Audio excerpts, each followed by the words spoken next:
机械键盘的内卷是否即将迎来它的终点？从我开始入坑时卷的塑胶键盘，到与7-5开始卷的铝合金，但到去年下半年开始，各厂商分别转而投向持久的怀抱。机械键盘相对而言，就有点那种卷不动的感觉。如果你在平常有关心 B 站的话，键盘影片流量也比以前少了许多。对我个人而言，也越来越少有量产键盘能引起我的兴趣。除了这把来自 Rocky 工作室的 Rocky 80，这把键盘呢也是最近评价比较高，所以今天就让我们来看看这把火箭80，看它能不能重现机械键盘的荣光。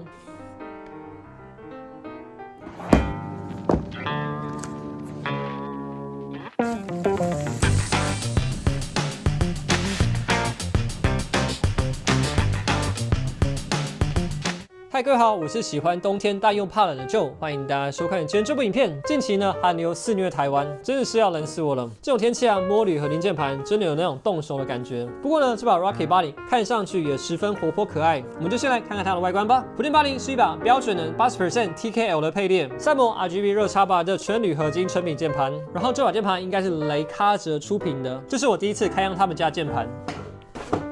这次我入手的是最低配的版本，价格是人民币499元，折合台币大概2500块左右。整个键盘人如其名是火箭的主题，在方向键上方有这个火箭的灯牌，以及印刻这把键盘的型号，就叫 Rocky Program 80。与之相对的，在键盘左上角有这个环形阶梯状的灯带，然后这套火箭主题的 PBT 热升华键帽，上面有蛮多契合主题的设计。整个键盘侧面一看上去就是这种快拆会用的天包地结构，对面是 Type C 的出口，以及终于有人做的实体电池开关和这个2.4G 接收器的收纳槽，这两个小小地方用金色做点缀，搭配底部这个晶莹的装饰板，在这把水蓝色键盘上，这样的观感颜色我是非常喜欢的。上盖阳极氧化处理，摸起来非常的丝滑。这套 PBT 键帽摸起来也是非常干爽舒适。最低配的版本搭配的是康腾特的苹果轴以及 PC 的定位板。现在就让我们来感受一下这把键盘出厂的实际声音手感表现。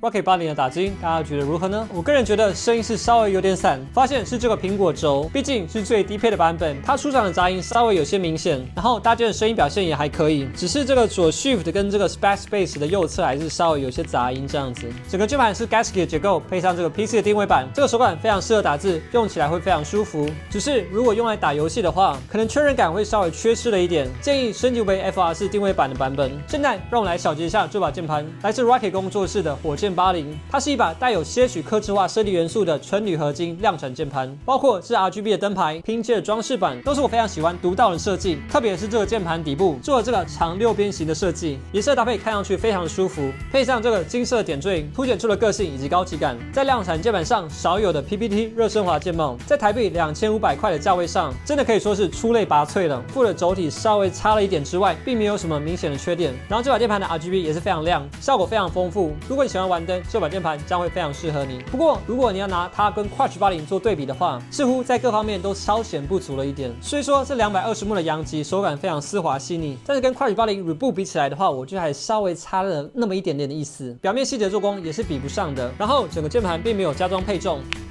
在声音跟扎实感上还是有些不同的。然后还有这个背部的电池开关，拨动起来的手感有点松散，毕竟还是比 Quatch 80便宜了一些。这么一想也是情有可原。这把键盘给我的感觉更像是放大版的 Wave 75，价位也更加接近。有一点是我不太喜欢的，就是这把键盘正面的设计观感，我觉得右下方的火箭 logo 跟左上方的灯带不太搭调，并且这套键盘的图案设计，我觉得是太丰富了一点，看起来会有点杂乱感觉。相对而言，我比较喜欢背面这种简单明了的设计，看上去更加舒服。正面的设计就稍显多了一些。我刚刚忘记提，这把键盘还搭载了双快拆的结构，就是像非常流行的碰珠快拆以及磁吸排针。所以现在呢，就让我们对这把键盘进行拆解，从里到外好好来感受一下这把键盘。像这种价位键盘呢，快拆基本也是标配的。这种碰触快拆呢，你只要扶着键盘的上缘，先拆上半部，再将下半部提起，就可以非常顺利将上盖取下。这把键盘的快拆松紧非常的刚好，不用担心会脱落，也还蛮好拆的。整个上盖的做工厚度非常的扎实，两侧填充这个消音防撞棉，整个上盖的质感做工都相当不错。好，我们来看一下底壳，这个是它的磁吸排针，让你在组装拆解时都非常方便。被烹饪的轴座棉，这个 ISP 的底棉达到非常好的滤波效果。整个键盘声音搭配这个 PBT 键帽，就是那种标准的麻将音，整个底壳看上去非常的平整，品质手感相当不错的碰珠结构，以及这个快拆防碰撞的橡胶，在四角都有，还有这个缓冲的橡胶，可以有效减少上下盖的震动传导。只是这个电池的开关就是品质有点差，有点松散。然后就是我们的内胆，是这个 PCB 的细胶小耳朵 ，gasket 的结构打字起来手感非常的舒服。现在就让我们来分离一下内胆。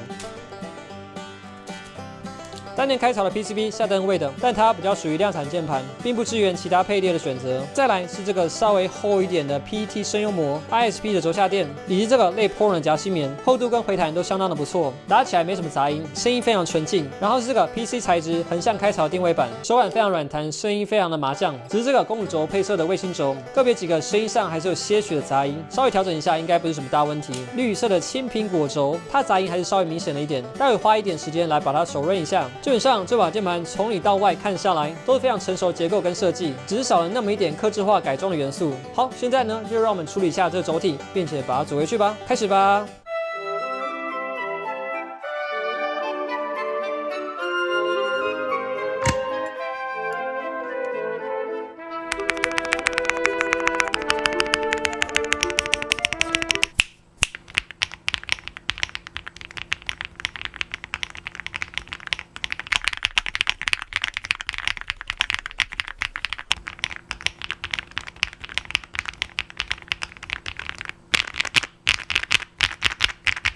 润完轴之后呢，这个声音手感真的是十分不错。我想这低配版唯一的问题就是它的轴体，稍微润滑之后呢，这个键盘可以呈现出更加优秀的声音跟手感。所以让我来为这把键盘做一个总结。来自雷卡泽的 Rocky 80，我觉得是一把带有客制化元素相当不错的量产成品键盘，有自己的设计，优秀的做工跟品质。这个外形在线下市场上呢是非常有特色的，还有这个利于拆解的快拆结构。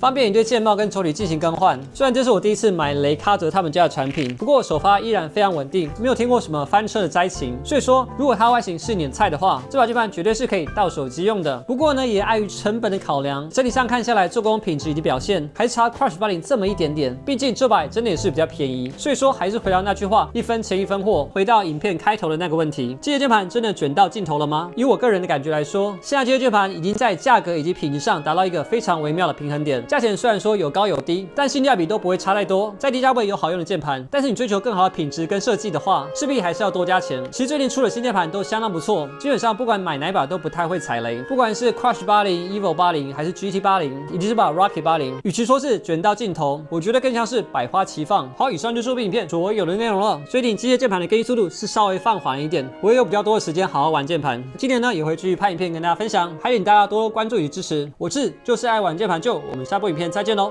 拜拜。